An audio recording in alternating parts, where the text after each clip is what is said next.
Boys and girls, this is Mr. Manise here again with another super cool video, and in this video I am going to walk you through each of the quiz review problems for the beginning of chapter 2 on parallel lines. So as my disclaimer always, I'd like for you guys to work through these problems first and then come back and watch the video. Don't just copy down the problems as you're watching the video. You need to put the pencil to the paper yourself and then come back and watch the video and iron out any misunderstandings that you may have. And as customary, I always like to show you guys a little GIF. There's a reflection in the light here, but it's just kind of a neat little GIF that I found online. I'm not sure who that is. But what team is that? Looks like they've got a tiger on their helmet or something. Oh, that's, you know what? That's the defending national champions. That's right. That's the Clemson Tigers. Okay. All right. Let's jump on in here. Number 1 on the quiz review. Name a plane that is parallel to plane ABCD. Remember, a plane is basically a two-dimensional shape that extends in all directions. A sheet of paper, sheet of ice, however you want to think about that.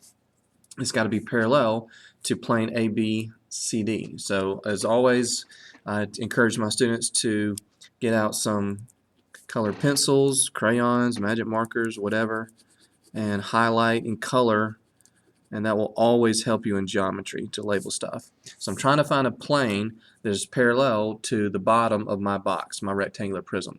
So if it's parallel, this box is going this way on the bottom, so we've got to have the plane that's on top is also parallel to it. So that is going to be plane, and you can name these planes however you want. You just got to make sure you're consistent when you name them using the letters going clockwise, or if you go backwards and go counterclockwise. So I'm going to name this the plane that's parallel. I'm going to name it plane EFGH. I'm going to be boring. I'm just going to go alphabetical. But I could, of course, I could have gone backwards. I could have said EHGF. I could have said FGHE. However you want to name it, lots of different combinations. All right, number 2, name a pair of same side interior angles. Okay, same side. They're on the same side of the railroad tracks, same side of the transversal. They are interior, so they got to be inside my sandwich between the buns of my hamburger. All right, so same side interior. So I'm looking at all of this area would all be inside the sandwich. Okay, so it's got to be 2, 6, 3, and 7, but it's got to be same side. So I could say 2 and 3 are both on the left-hand side of the railroad track, so I could say angles 2 and angles 3, or 6 and 7, of course, are both on the right side. 6 and 7. 6 and 7 are same side interior. Okay, this will be hopefully a short video. This is very, very easy stuff. All right, so number 3, in the figure above, are angles 1 and 8 alternate interior, same side interior, corresponding or alternate exterior? So let's just go back and refresh our memory real quick on all of the different combinations. Okay, so if I asked you guys, what would you call 3 and 6? They're inside the sandwich, they're on opposite sides of the transversal, so 3 and 6 would be alternate for opposite sides of the transversal, alternate interior angles. What would I call 4 and 6? We just did this.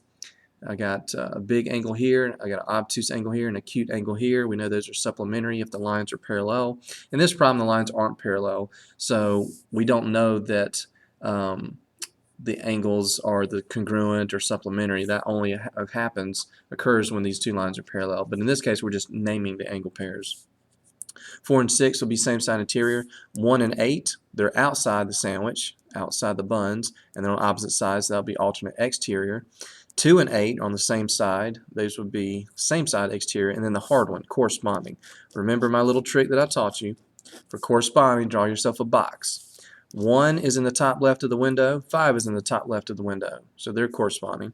4 is in the bottom right of the window, 8 is in the bottom right of the window, so they're corresponding. So they're asking about angles 1 and angles 8. Okay, well 1 is outside the sandwich, and 8 is outside the sandwich, so they're definitely exterior. 1's on the left-hand side of the railroad tracks, 8's on the right-hand side, so they're opposite. So that is going to be alternate exterior angles for that one. Number 4, why are alternate interior angles and alternate exterior angles both called alternate? Okay, alternate or alternate. When I think about alternate, I'm going back and forth across something, right? I'm switching back and forth. So I think zigzag when I think of this concept in geometry. All right, so I would say for this, I would say they are on opposite sides, they're across, or opposite sides of the what? The railroad tracks. There's a name for that. It starts with a T. Transversal. They're on opposite sides of the transversal. That's why they're called alternate. Okay, use this figure to answer each question. Might want to zoom in a little bit. There we go. That's more better. That's not grammatically correct, but let's go with it. If the measure, remember the M means measure, if the measure of angle 11 is 118, what is the measure of angle 8? Okay, well, what do you know about all of these lines? What do you know about lines M and N and A and B? We have these double arrows here, single arrow here, single arrow down here. So that means that these lines are parallel. Now remember, when all the lines are parallel, you can use Mr. Manise's little trick. All of the big angles are the same. All the little angles are the same.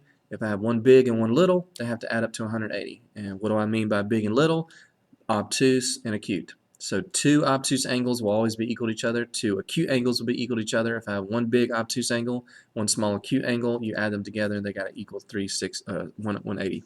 All right, so the measure of angle 11, okay, this guy here, okay, is that big or little? Is that more or less than 90 degrees? That's more, so that's the angles opening up, okay, larger than 90, so that's obtuse. Angle 8, what is that?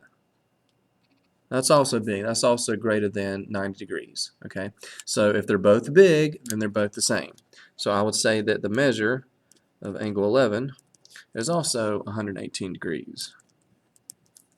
Also, what are they called? They're both inside the sandwich. They're on opposite sides of the railroad tracks. Those are alternate interior angles. So using the alternate exterior angles theorem, I know that those guys are congruent only if the lines are parallel. Only. Number 6, which theorem or postulate justifies your answer to number 5? Well, I kind of just answered that. We just said they're alternate interior angles. So the question is, on the quizzes and tests, do I use that magical word converse? Is it the converse of the alternate interior angles theorem, or is it just the regular alternate angles, interior angles theorem? And the only time you use the word converse is when you're showing that the lines are parallel. You're trying to prove that the lines are parallel. They already tell us right out the gate, we already know these lines are parallel. So when I know that, I just use the regular theorem. So in this case, it would be just the regular alternate interior angles theorem. No need for the converse on this one. Okay, number 7, if the measure of angle 4 is 62, what is the measure of angle 5? Okay, so number 4, where's 4? 4 is up here. This guy is 62 degrees. Okay, 4. Sorry, can't see that. 4, is that big or little? Is that more or less than 90 degrees? This thing right here. That's less, it's closing in, that's less than 90, so that's a little angle, that's acute. What about angle 5? 5's way over here. Is that big or little? That's also little, that's less than 90 degrees, that's an acute angle. They're both acute, they're both little, so they're the same. So the measure of angle 5 is equal to 62 degrees. What theorem or postulate justifies your answer to number 7? Okay, well, what do we call these? So in this case, if we cover up line B, we don't even need line B to look at angles 4 and 5. Okay, so this is why geometry is difficult for you guys. It's a very visual subject. If I actually turn my paper, which I'm totally cool with you guys doing that, test and quiz, turn it, adjust your paper, whatever you need to do to help you get the problem right. Now this is more like what we're used to seeing. Okay, 4 is outside the sandwich, it's exterior. 5 is exterior, it's outside the sandwich. 4 is on the left, 5 is on the right of the transversal, so they're on opposite sides. So those are alternate exterior angles. So the theorem that I would put is alternate exterior angles theorem. Again, I don't need the word converse because I know the lines are parallel. Okay, let's flip on over. And let's look at number 9. Number 9 says, do you understand? And the answer to that question is yes. Okay, number 10. Just kidding. All right, which of the following does not prove two angles to be congruent? So going back, refreshing our memory here, All of these are congruent except for one pair. Corresponding angles, or except for two pairs. Excuse me. Corresponding angles are the same. Alternate interior are the same. Alternate exterior the same. The only time it's supplementary is when they're both on the same side of the transversal. If I have same side exterior or same side interior, one's big and one's little. They have to add up to 180. So this question is basically asking which of these angle pairs are the two angles supplementary. Okay, it's not vertical angles because vertical angles are congruent to each other. Corresponding angles are in the same spot in the window. They're equal to each other. Alternate interior angles are on opposite sides of the transversals. They're equal to each other. Same side interior angles, the same side interior angles postulate is the only one that doesn't tell you that they're the same because they're supplementary to add up to 180. Okay, let's see. Use the figure for the next few questions. If the measure of angle 1 is 42, okay, so this guy is 42 degrees, what must be the measure of angle 7 in order to prove, I got to show, I don't know these lines are parallel. They look like they're parallel, but you got to take your eyeballs and do what? Throw them in the trash can of geometry. You can't go based on what you see. You got to go based on what you know and the theorems and the information given to you. What does 7 have to be to make the lines parallel? Okay, well, where's angle 7? Angle 7's down here.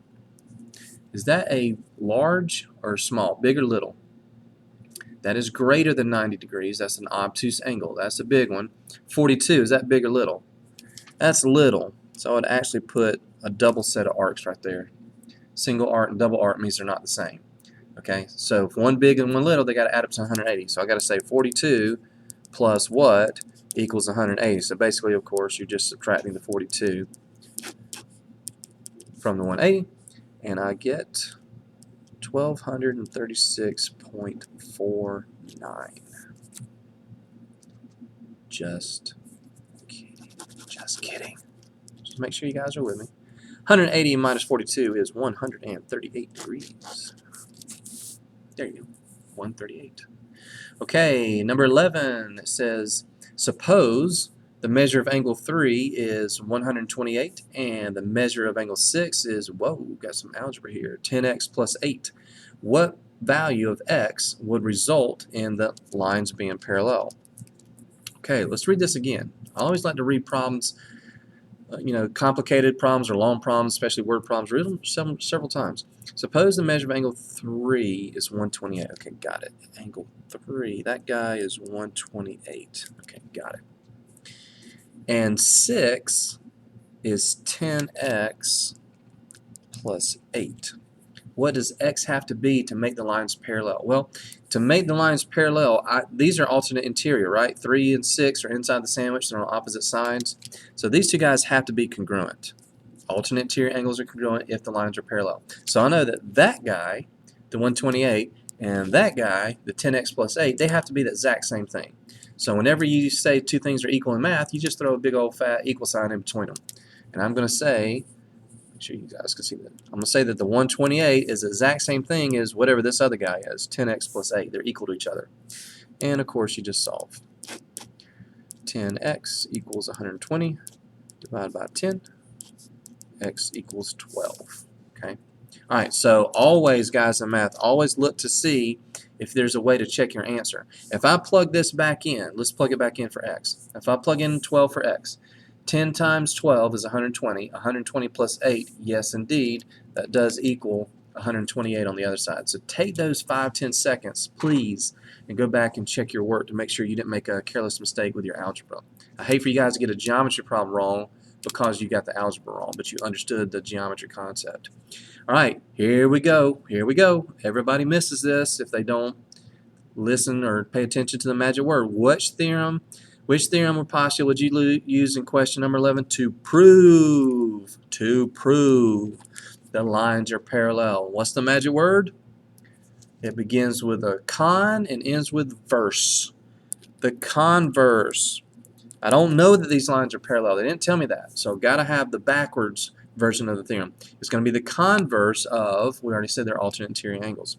So the converse of the, alternate interior angles theorem And if you do not put the word converse before the theorem on the quiz, then you will be shunned for the rest of the year.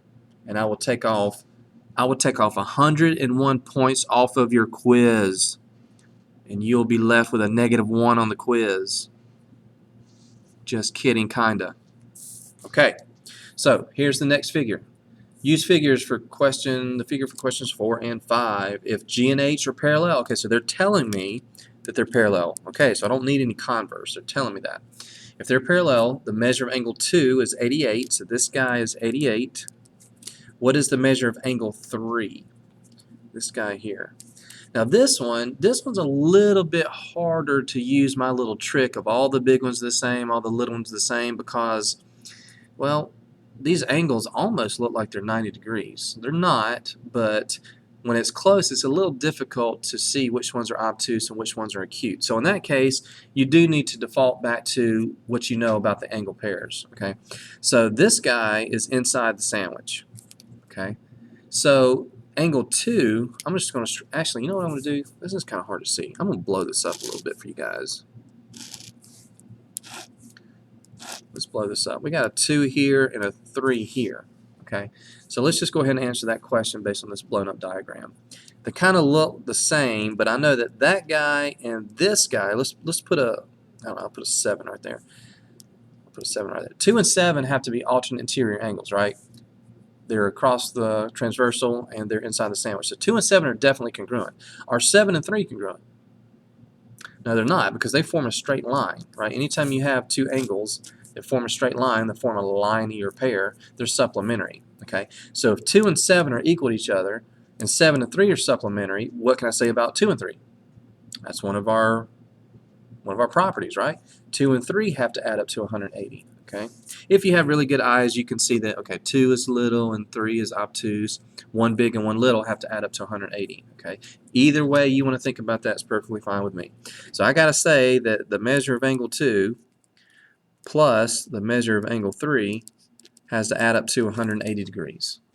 Okay, and so the measure of angle 2, they told me was 88. So 88 plus the measure of angle 3 equals 180. So yes, of course, I just subtract 88 from both sides, and I get the measure of angle 3 is 92 degrees. 92. Sorry, I can't see that. 92 degrees.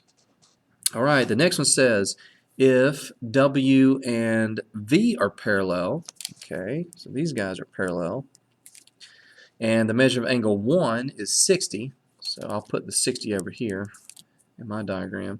What is the measure of angle 2? Okay, so once again, you got to figure out, are they both little? Are they both big?